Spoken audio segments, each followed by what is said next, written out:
आपका फिर से स्वागत है। आप देख रहे हैं पत्रिका टीवी का खास कार्यक्रम आओ गांव चले। अब देखते हैं शिक्षा व्यवस्था पर आज की रिपोर्ट।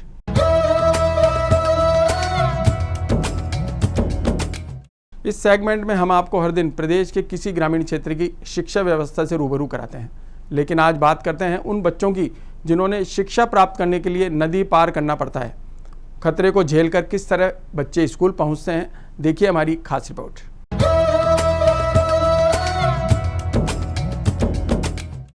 नाव में सवार ये छात्र छात्राएं हर दिन इसी तरह नदी पार करते हैं और स्कूल जाते हैं। राजस्थान में स्कूल पहुंचने का यदि कोई सबसे खतरनाक रास्ता है तो वो यही हो सकता है। नाव को चलाने वाला कोई नहीं होता। नाव में सवार बच्चे ही रस्सी खींचते हुए दूसरे किनारे तक पहुंचते हैं। ये हालात हैं भीलवाड़ा जिले के आदर्श गांव बाकरा के। क्षेत्र के 7 गांवों के 3 दर्जन विद्यार्थी शिक्षा के लिए इस मजबूरी को झेल रहे हैं। समस्या तो ये है कि ये नाव भी टूटी है।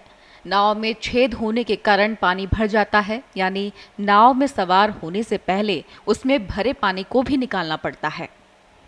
एक स्थान से आते हैं, 3 किलोमीटर दूर हमारा विद्यालय है और हम बीच में नदी है हमारे बीच में। हम उस नाव में बैठ के आते हैं और नाव को हम खुद चलाते हैं, लेकिन हमारा कोई समाधान नहीं हुआ अभी तक। गांव वालों को भी बोल रहे हैं, लेकिन हमारा कोई समस्या का समाधान ही नहीं हो रहा है। हर साल हमारे यही समस्या आती है और हर साल हमारे सुनने वाला कोई नहीं होता है।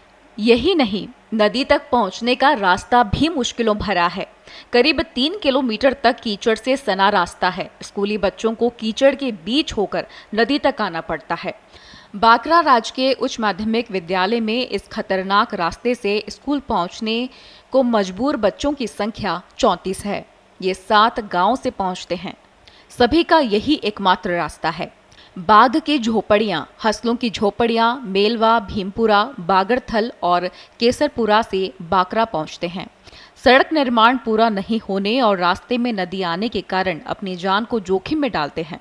सुबह शाम हम नाव में बैठ कर आते हैं और इसके अलावा हमारे दूसरे रास्ते कोई नहीं। नाव भी टूटी हुई है। हम पहले तो 3 किलोमीटर कीचड़ में आते हैं, फिर इसमें बैठ कर आते हैं। नदी पर 10 साल पहले मनरेगा के तहत पुलिया निर्माण हुआ था। इस पुलिया को खेड़ा बकरी पुलिया के नाम से जाना जाता है।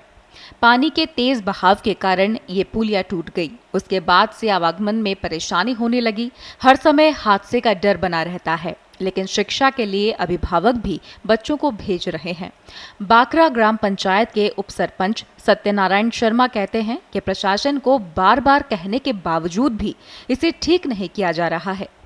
खेड़ा बड़की पुलिया के नाम से जो जाना जाता है, 10 साल पहले नरेगा योजना के तहत बनी थी, लेकिन तेज बहाव के कारण 2 साल पहले भी टूट गई थी। लेकिन ग्राम पंचायत ने इसे रिपेयरिंग करके वापस चालू कर दिया था, लेकिन प्रशासन ने बार बार करने पर भी बड़ी स्कीम नहीं आई और ये वापस पुलिया टूट गई। इस पुलिया टूटने से राजस्व गाँव असलों की झोपड़ियाँ और बाकी झोपड़ियाँ, यहाँ के छात्र छात्राओं तथा सभी ग्रामवासियों को पंचायत मुख्यालय में आने जाने में दिक्कत होती है, जिससे फिलहाल नाव में बैठ के आ रहे जा रहे हैं। कभी भी हादसा हो सकता है। मैं तो प्रशासन से, ग्राम पंचायत बाकरा के सभी ग्रामवासियों की तरफ से ये चाहता हूँ कि ग्राम पंचायत का राजस्व गाँव असला की झोपड़िया है, उसको मुख्यमंत्री ग्राम सड़क योजना के तहत जोड़ करके इस पुलिया का भी समाधान हो जाएगा। और वर्षों से जो कच्चे रोड पे आ रहे हैं वो असला की झोपड़ियाँ, बाकी झोपड़ियाँ, साथ ही उतरना माता जी का रास्ता भी है, साथ ही केसरपुरा है, बाकी झोपड़ियाँ, असला की झोपड़ियाँ, भीमपुरा, सभी ग्रामवासियों को इसकी साथ में 80% बाकरा पंचायत के जो खेत है वो पुलिया की पहली तरफ है। इसलिए मवेशियों के लिए चारा कचरा लाने के लिए भी औरतों को, छात्र छात्राओं को, सभी ग्रामवासियों को दिक्कत हो रही है। प्रशासन से और सभी पार्टी के नेताओं से भी निवेदन करता हूँ कि ग्रामवासियों की समस्या पर ध्यान दें और जितना जल्दी हो सके इस पुलिया को PWD से पास करवा करके इस समस्या से निजात दिलाएं।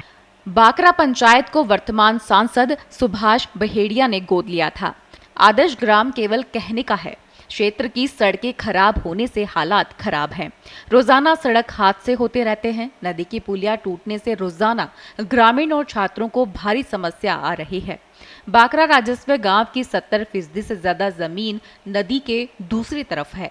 वहां से मवेशी और ग्रामीणों को आवागमन में परेशानी होती है। भीलवाड़ा ब्यूरो, पत्रिका टीवी, राजस्थान।